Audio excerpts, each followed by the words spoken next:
Hello and welcome to our today's webinar in our APIOps series. And I think without further ado, we will get started. So what we want to do in today's episode is we want to talk about APIs as products and why you should treat your APIs as products, even if you don't plan on actually monetizing them.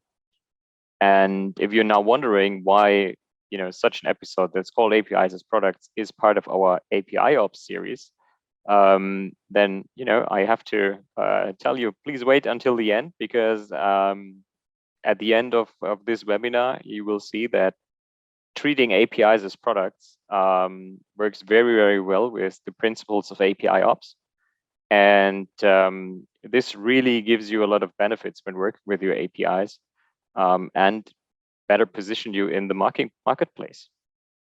So to start things off, so what even is a product? So in contrast to one-off projects, products are continuously monitored and iterated on with product managers that are using analytics and user feedback to improve the offering over time. So instead of treating your APIs like a one-off project, so we've done it, we've built it, okay, let's move on, go to the next API. What we suggest is that you continuously, monitor them, iterate on them, improve them, and make sure that they are still up to the task, no matter how old they are. But our API is not just an integration technology, right? Just some type of middleware that's needed to get the job done. So basically just some different interface to your database, to your server, to your service.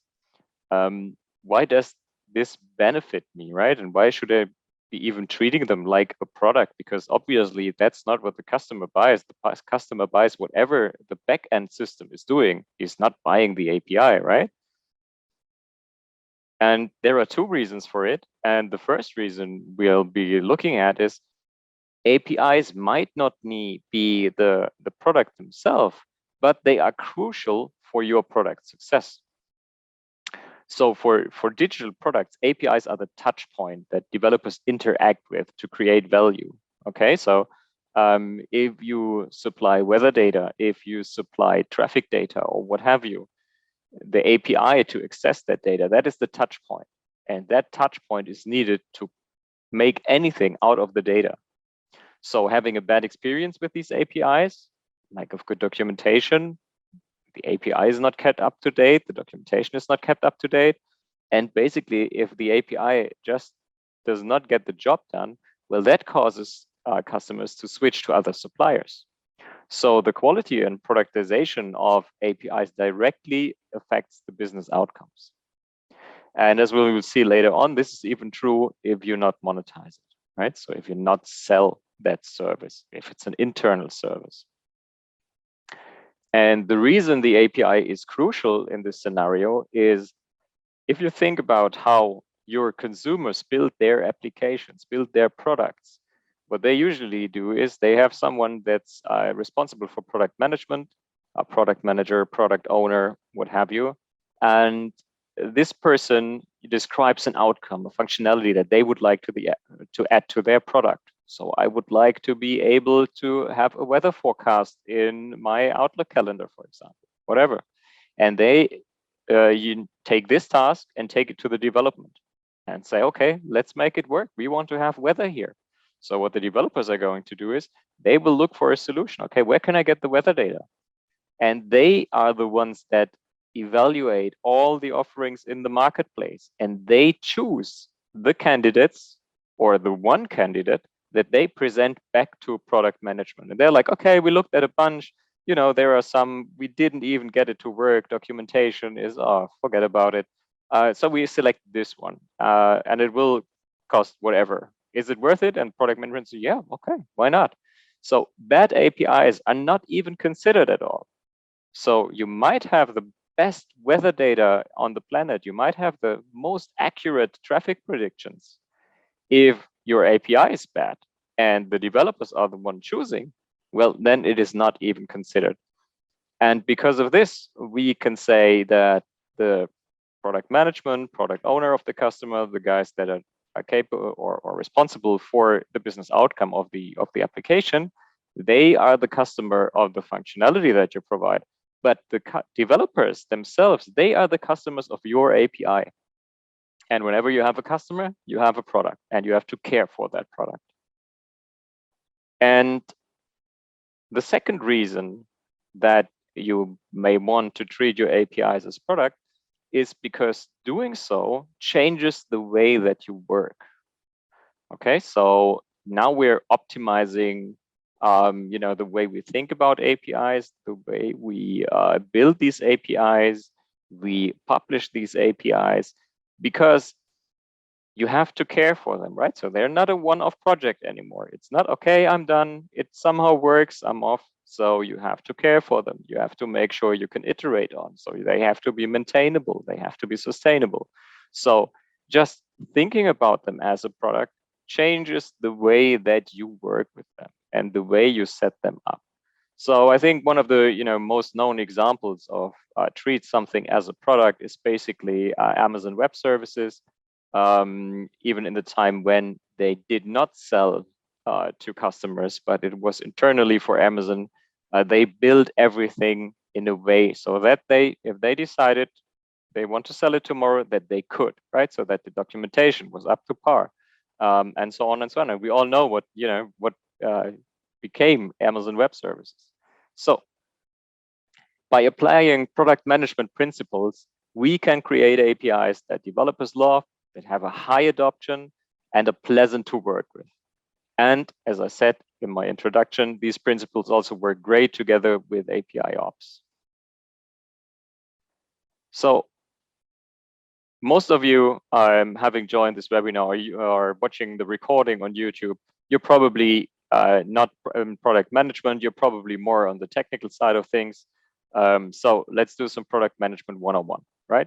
So when you think about it, creating a new product is always an investment. So you have to build that product, and after you build it, then you are able to capitalize on it. That might be by earning revenue, by selling it, selling access to it, or that also might be because that new API saves you a lot of cost, right? So you really want to make sure that you only build APIs that actually return the investment. And in product management, there are basically 4 criteria you have to check. So if you have a go, no-go decision on building a new API, providing an updated API, so these are the 4 things you want to look out for. That is value, that is usability, feasibility, and viability. So let's have a look at it. What is it? So the value is quite clear, right? So is there enough value in this API that customers will buy it, that users will choose to use it, right? Because even if it's an internal one, even if it doesn't set back you a big amount of money, will users choose to use it, right? So will they adopt the API? Because if it's not adopted, it failed, right? If no one's using it, it can't generate any returns. Usability, can the users figure out how to use it? Okay, very important, developer experience. So if the developer have a bad experience, they are either not adopting it or they get frustrated, and they don't like to work with it, right? And they are not motivated, so they don't go the extra mile. It's just, okay, let's get it over with. But what you really want to have is you want to have a pleasant experience also for your developers, right? So they should be the ones promoting more APIs, promoting more of working like that, because eventually it will benefit them. And third one, feasibility. So can we actually build it? Will it work? Because when you look at the value criteria, what you get is you get a certain value for a certain use case. So now your API is not just an interface to your data and that looks exactly like the data does look. Now it has a purpose, right? So now it has a task that it needs to fulfill, which basically means you might need to transform some values, which means you might get some additional data from another data source in order to make the value obvious. but can you build it? And we will see some more in-depth information on these like 4 criteria in a minute. And last but not least, viability. Okay, is it good for the business, right? Should we actually build it? Again, there can be a lot of reasons you might not build it, even if it provides value. So let's dive in. First thing, value. Okay, do you create this API just to have it, or has it a purpose, right? Because what we encounter at customer sites sometimes is like, okay, we want to expose our data. We have like 5 data sources, and these have like 20 entities in it. So we need an API endpoint for every entity, and this has to look exactly like the data looks. Do we have that? Okay, check mark. So why did you build this API? You build it to have it. You don't know what you want to do with it, because if you want to know, or if you know what you're going to do with it, what the use case is, what the value proposition is, then probably it will not look exactly like the data structure. And again, what I said for Amazon is true here as well. So if you decided to charge for that API tomorrow, will users buy it? Will they give you their cash? And this is also something that's relevant in internal scenarios where, for years, the group IT costs, for example, were just, some item in the budget. And now each unit that uses some of the APIs needs to, provide their fair share of the cost. So basically, they are buying access to your API. So are they happy with it, right? So they might have not complained because it was free, because, I don't care, somebody told me I need to use it. But now it's their money, now it's their budget. So if you charge them money, real one or budget one, do they like that? Do they say, yes, it provides the value for the money I pay? So the important thing here is only build APIs that actually solve problems for your consumers. If there is no one that adopts it, if there's no problem to be solved, then just don't build this API, because otherwise you have lots of APIs. No one knows what they are doing. No one knows what they're good for. They are just there, sitting there, burning money. And some tools that might help you with grasping the value proposition, making sure that you really have a problem to solve, are located on the right-hand side. So there's the API value proposition canvas and the API canvas. I strongly suggest you to take a look at these, because they basically try to put the business problem, the business case, into the API definition. You can find both of these presets on APIOpscycles.com, which is a free website, and you can download them for free there. And I highly encourage you to do so. So, second part, usability. So APIs, in their basic shape are not very complex. Okay, there's some resource, I can access it using technology A, it gives me a return result B. Okay, I'm good to go. But there are differences. There are different nuances. Everybody writes the APIs a bit differently, right? So provide specification files for your APIs. Provide open API files, async API, whatever is the form that suits that API, but provide these specification files. There's a lot of good tooling out there that you can use to also reverse engineer your APIs if you don't have any open API specification yet. But there are also great tools where you can start with the open API specification, so your contract, when you build these APIs from scratch, right? So there's a lot of good tooling around. We as APIIDA are also a member of the Open API initiative, because we think this really, advanced the cause for API and interoperability. So, join the movement, if you will. Also, if you're located in the US, in September, there's the API specification conference in San Francisco. Make sure you go there, you join the talks if you are interested in that topic. So basically documentation is key, and documentation is not only the specification, right? So this is like the very technical part of it, but also some meaning, giving him a meaning, right? So in what scenarios do you use this API? How do you accomplish certain tasks that you might want to accomplish with this API? Also have the users the ability to do tests in a sandbox, right? So if you have, for example, an API that really changes state of elements, well, you want to have a testing environment as a developer. Otherwise, you always have a bad feeling, right? Because you can't really test. And if you test in production, not the very best of ideas. Also, do you provide an SDK?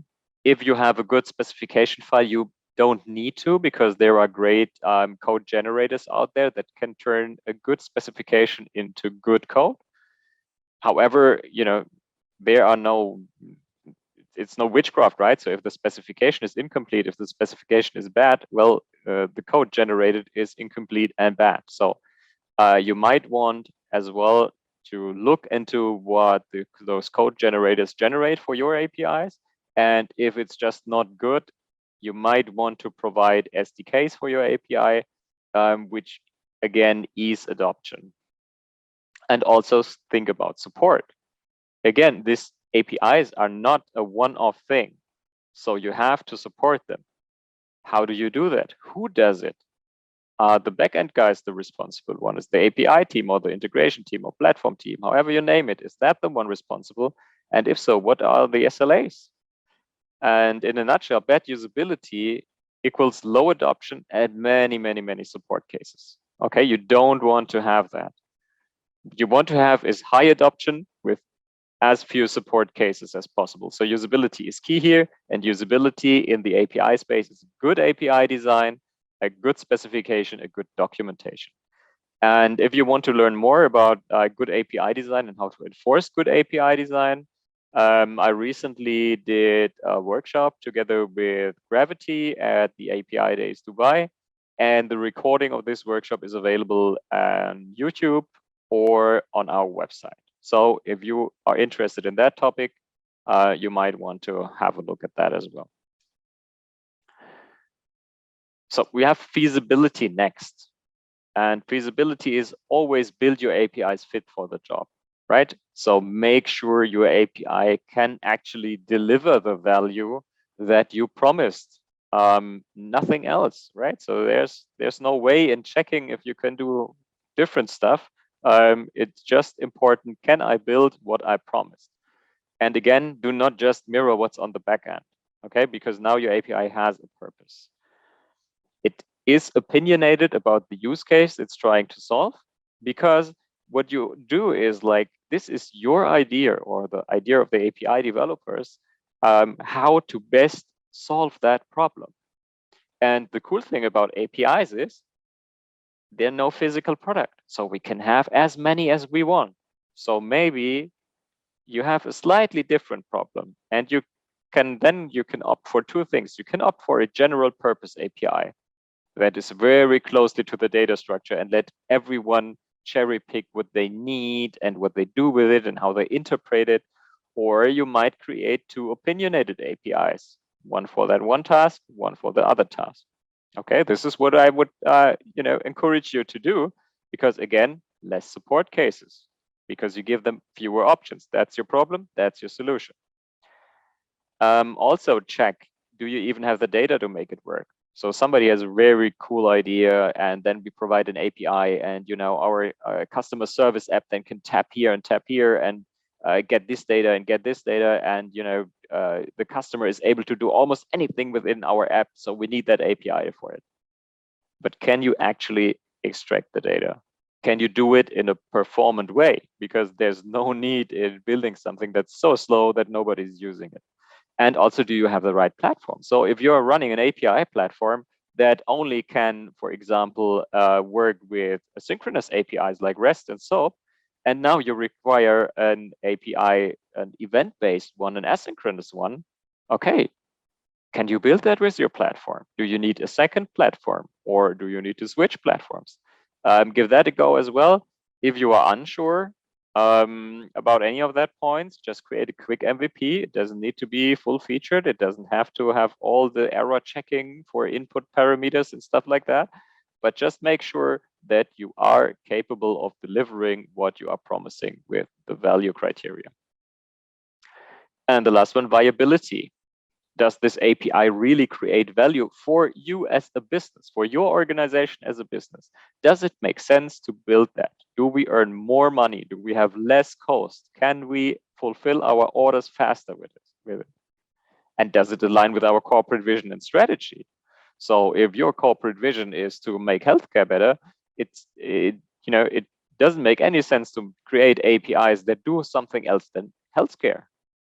It might be you might have the data, you might have some customers that take or yet that get a certain value out of it, but what about the value for your business? What about reaching your corporate vision? Okay, so check that as well, and also check for any legal or regulatory things to consider. What about GDPR? Can I build the API that way, or is it illegal in Europe or in other countries that have similar data protection laws? Are there any ethical issues? That is always the one that I think is hard to grasp. Why ethical issues? But for example, I think it's Microsoft that recently has withdrawn its face recognition APIs from the product portfolio, right? So only because you have the data, you might not be entitled to use it, or you should not use it. So basically, viability is all about, okay, should I build it, right? So all the other things is like, does it provide value? Can I build it? Can people use it? And now it's, should I really be doing? So that is your go, no go decision, basically. And viability changes over time. So don't be afraid to discontinue an API if it does not create any value anymore, or only very little value, right? Because you're not here, you're not providing APIs within your API strategy for every little bit of improvement, right? So you have your resources, you have your costs, you have all different kinds of stuff. And if the APIs that you get using these resources just isn't worth it, it's net negative, then you shouldn't be doing it. So make sure that you also have strategies in place, that you have processes in place to discontinue an API. So when we're talking about a product, there is something that's called the product cycle. And the product cycle is basically a two-step process that's reiterated over and over and over again. And the first step is discovery, and the second step is delivery. So discovery is build the right thing, right? Finding out what to build. And delivery is build the thing right. So build it in a way that it's maintainable, that it's sustainable, that it delivers value, right?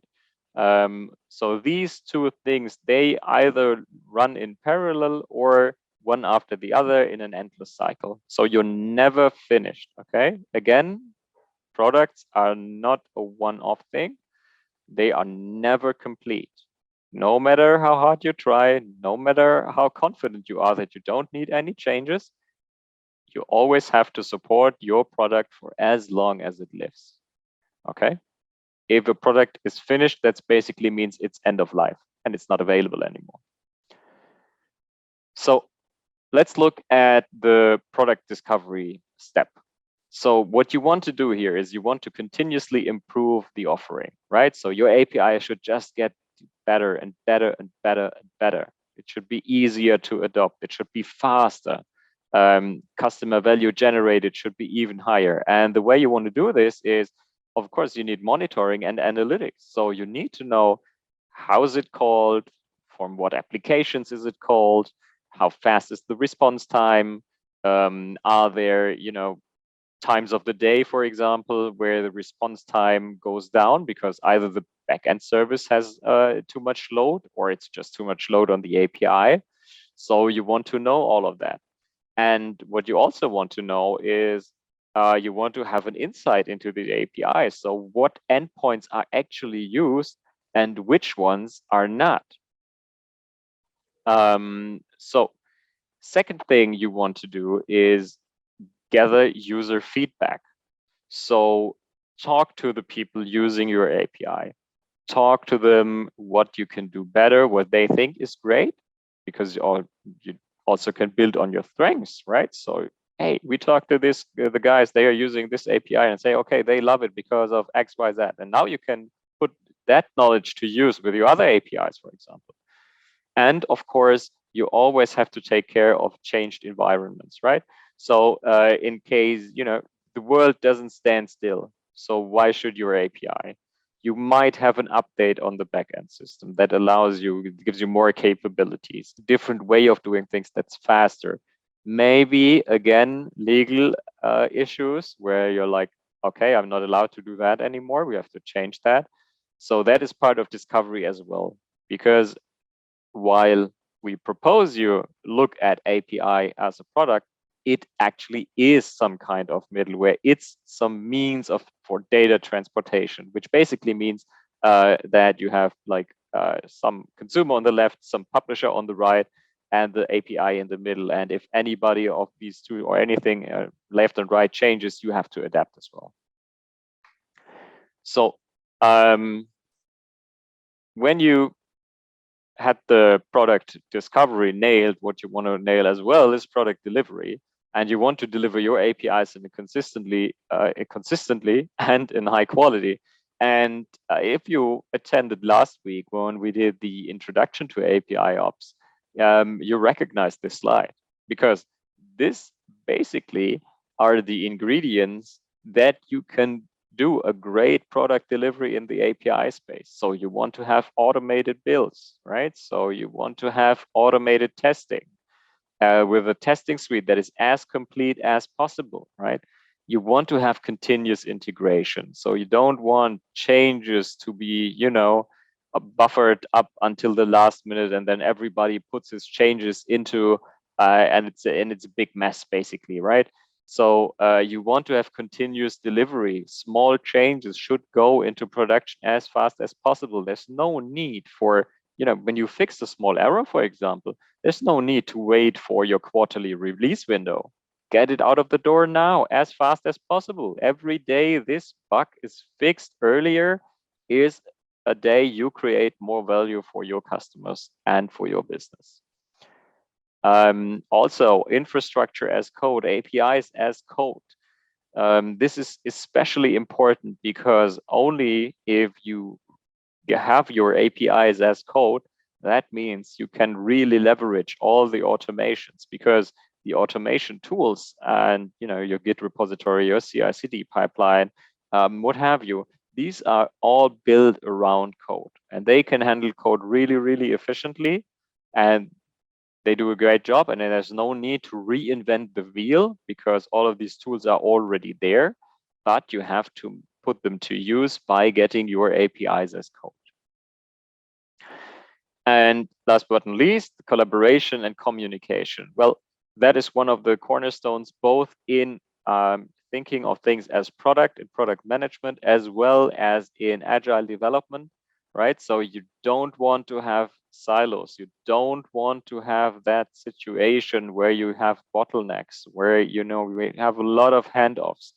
That just slow down the process. What you want to have is you want to have an open and a fast collaboration and communication.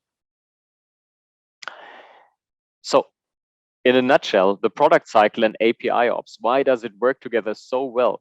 Well, as you have seen last week, APIOps enables the fast feedback cycle and the optimization for flow, for throughput that is required for effective product management. Okay, because what you want to do is you want to validate the outcomes. So you want to validate if your changes actually created value. And if you can do that fast, you can do changes to it fast. Now, if I have to wait like 1 quarter for the release window for a lot of changes, and the customer just says, okay, last release was better. Okay, there's no much information, insights gained in this, right? So it's far easier if you have a small batch of changes, then ask your customers, okay, it's better now. It has gotten it worse, or what's your idea about it? Do you like it? and then you can adjust as you go. So this is what you want to have in product management, and this is exactly what APIOps enables, because it optimizes for flow and it creates the opportunity for these fast feedback cycles in the world of APIs. And if you already have APIs deployed, and until now you have had the idea that APIs are that one-off project and you never touch them again, introducing APIOps is the first step in changing that. Because again, you have to, when you start with using product management, you have to train that muscle, right? So you have to train that fast feedback validation muscle. And that means you have to have the technology in place, because otherwise you have to do the technology and changing your mindset, how you think about it at the same time, which is very, very hard. So nail the technology first, make it right, make it fast, and then go and think different about your APIs. So that basically concludes the webinar for today. But obviously, how can we help you, right? So we learned now last week that you should do APIOps. We learned this week that you should think of your APIs as products.